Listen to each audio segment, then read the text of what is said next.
If you assemble the child, you will assemble the world. You see how important SSE, Bal Vikas, parents and teachers' involvement are. It's about assembling the child with human values. And educate is not about teaching them something from the outside. It's creating the right environment and being a good example for allowing the values in them to blossom forth in human excellence. So being a Bal Vikas SSE teacher is an honorable thing. It's a lifelong, lifetime sadhana. Swami says you must treat the children as if they are your very own. So I really want to implore today that let us take a greater interest in our children. Education is important, but not more important than human values. Swami once told the students, I do not care about the marks you make in your exam. I care about the remarks people make of your conduct and behavior. Education is for living, not for making a living. So this is very, very important. Politics without principles, education without character, business without morality, science without humanity is not only useless, but positively dangerous. So know that the most important acquisition in our lives is character. Baba says it is often declared that knowledge is power. He says no, character is power. Nothing can be more powerful than one's character. Riches, wealth, academic excellence are all frail and flimsy before it. He says, look at the saints and sages, Mahatma Gandhi, Jesus the Christ, Martin Luther King, great men and women that have left the world so many hundreds of years ago. What is it that has allowed them to become so memorable? Swami says, I say to you, it is the character of each one of them. So that is the most important acquisition in our lives. And please do not make excuses when it has to come to satsang and involvement in Sai. We make so many excuses when the very purpose of our life is to realize God and to love Him and serve Him. An opportunity like this will never ever come your way again. So let us not use flimsy excuses and use our time to love God, to serve God, to love Sai, to serve Sai. Bhagavan once said, if you lose property, you can purchase more. If you lose wealth, you can earn more. He says, if even you lose your wife, you can remarry. But when you lose character, everything is lost. So my dear friends, do not let anything or anyone come in the way of your devotion to God. God must be #1 priority in your life. And if you put Him first, He will also put you first. Bhagavan says, if you do my work, I will do your work. I'll take just a couple of minutes to share a little bit of humor about Sai. You know, he's a very, very modernized avatar. If you notice, when Swami used to give darshan, he's so stylish. He would, he would fix his hair, he would do his little, he would fix his gown. He always made sure that he looked the best for his devotees. And one day, there were 45 of us who went to Puttaparthi. There was this huge lady, very big. She was on the lady side and Swami was walking. And she said, Swami, Swami, interview. And Swami looked at her very wickedly and said, where will you pass? Interview room door? So small. Then he reaches on the men's side and one gentleman got up and said, Swami, Swami, when are you leaving? Swami does like this. Ask the ladies, they know everything. One day there was an attorney. Swami granted him an interview. And then during the course of the conversation, Swami asked him, where do you practice? Above the bar or below the bar? He used to take his little drink. This one really caught my attention. There was this lady, you know, in the interview room, you could, in your enthusiasm, you could lose control. This lady was only asking Swami questions or not giving anybody else a chance, you know. And after a while, Swami just reached down tenderly by her ear and said, "Mother-in-law, keep quiet." So he's a very, very humorous avatar, but in all of his jokes too, they are very powerful meanings. So I think, Brother Chandra, if it is okay, maybe if they have any questions. Anybody would like to ask anything? I'd like to also say that my wife is Hindu. I am a Muslim. I must tell you a little bit about Trinidad. Trinidad and Tobago has 1.3 million people. We have 52 centers. In almost every village there is a center. Our forefathers came from India. We have 50% African, 50% Indian. 162 years ago, our forefathers came from North India, Lucknow, Bihar, Calcutta. So the culture, the Indian culture, is very much present in our villages. When you drive through some of the villages, you see as if you're driving through India. They still cook on the chula, you know. And they have the hammocks. And for Diwali, we recreate what an Indian village is. So you can get the sada roti cooked out of the chula. They have all the Indian delicacies, the clothes, the footwear, the saris, everything is recreated for Diwali. You can go to a Sai Baba satsang in Trinidad every single day of the week. Every single day, a center would have a Sai Baba satsang. We have 4 Indian radio stations that have 1 hour of Sai's program every single week. We have 2 television programs that screen Baba's films 1 hour long every single week. So whether you like it or not, Sai Baba is in your face. Everybody in Trinidad and Tobago knows about Sai Baba. They may not believe in him, but they are aware of him.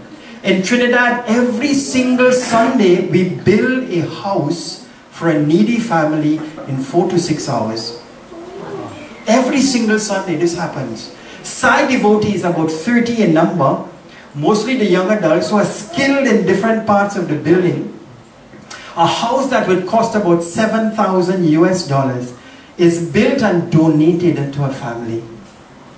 So what we do our little feasibility studies, and we find out that there is a need, and during the course of building, they chant the Gayatri, they sing bhajans. Sometimes the people who we are building the house for, they are so amazed with the love that they become transformed. And they now want to go to the nearest Sai Baba center.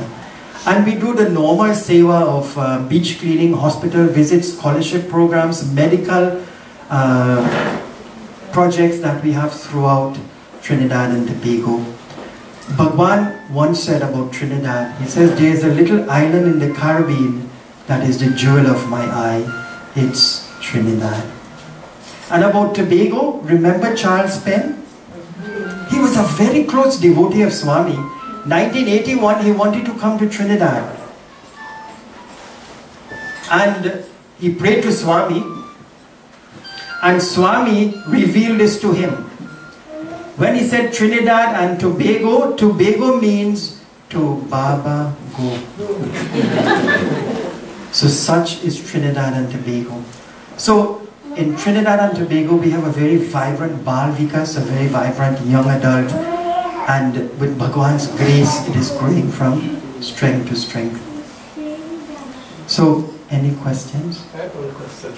Like, you are born in an Islam family. So when you are trying to pray from formless to form, did you not face opposition from your own family to start with? How did you circumvent that? That's such a good question. But let me just digress a little bit to tell you about Trinidad. The Muslims, Christians and Hindus came on the same boat. So there was a lot of bonding. So in Trinidad, we grew up very, very close. Religion was never a problem. If a Muslim family was having a maulud, the Hindus and the Christian will go and help them cook and sit for the prayers.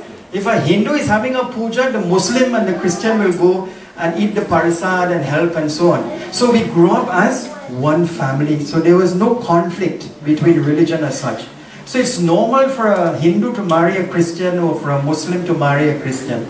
But coming back, yes, there was great opposition when I started to believe in Sai Baba, the people in the mosque especially.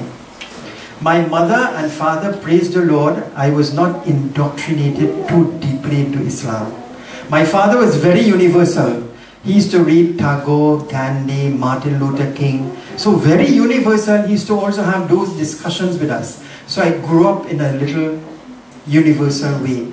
So the Islamic conditioning was not very, very deep. But yes, in the mosque, I met with great opposition to the point where they sort of excommunicated me from the mosque. But I followed what I believed to be the truth. So now my wife is Hindu, I am Muslim. I do more pujas and havans than her. Just before I came, my children are doing exams. We had Saraswati Puja, Ganesh, and we put up what you call the flags, you know. So I am the only Muslim in Trinidad who does this. So again, the commonality is Sai, so there is no conflict. The children have both Muslim and Hindu names. My daughter is Amrita Vani Khadija. Khadija is the wife of the Holy Prophet Muhammad. And the second child is Shivana Amina Mohammed. So when they're filling out the forms, when they put which religion, they put universal. And now they can fit in everywhere. My daughter is very much involved in a Presbyterian school. They went to an Islamic primary school. She's in a Presbyterian secondary school. And now she's involved in everything. She helps plan the Diwali program, the Eid program, the Christmas program. So when a child grows up so universality in the Sai, they can fit in anywhere. That's the beauty of Sai. Yes? So can I just take a few minutes then and teach you this song? Yes. So I'm going to pretend that you all are Baal Vikas children, okay? So what we are going to do, how we teach the song, is that we say the words first. So you all just repeat after me. La ilaha illallah. La ilaha illallah. Children, you all didn't eat this morning. Make your full-throated voices. Come on. You are praising God. La ilaha illallah. La ilaha illallah. Again. La ilaha illallah. La ilaha illallah. La ilaha illallah. The ladies alone. La ilaha illallah. Gents. La ilaha illallah. Right. La ilaha illallah. La ilaha illallah. Muhammadur Rasulallah. Muhammadur Rasulallah. Muhammadur Rasulallah. Muhammadur Rasulallah. Ladies alone. Muhammadur Rasulallah. Gents. Muhammadur Rasulallah. They are winning. La ilaha illallah Muhammadur Rasulallah. The second line is Subhanallah. Subhanallah. See that? Subhanallah. Subhanallah. Subhanallah. Subhanallah. Subhanallah. And there you go. That's the whole song. So let's look at the meaning. La ilaha illallah, as we said in the beginning, it means there is nothing but Allah. There is nothing but God. La ilaha illallah Muhammadur Rasulallah means the Holy Prophet is the messenger of God.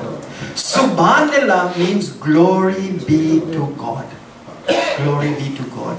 So we do this Subhanallah at one pace and then we go up and come down. So I'm going to sing the first line and you all can repeat, no?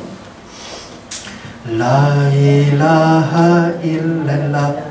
La ilaha illallah. La ilaha illallah.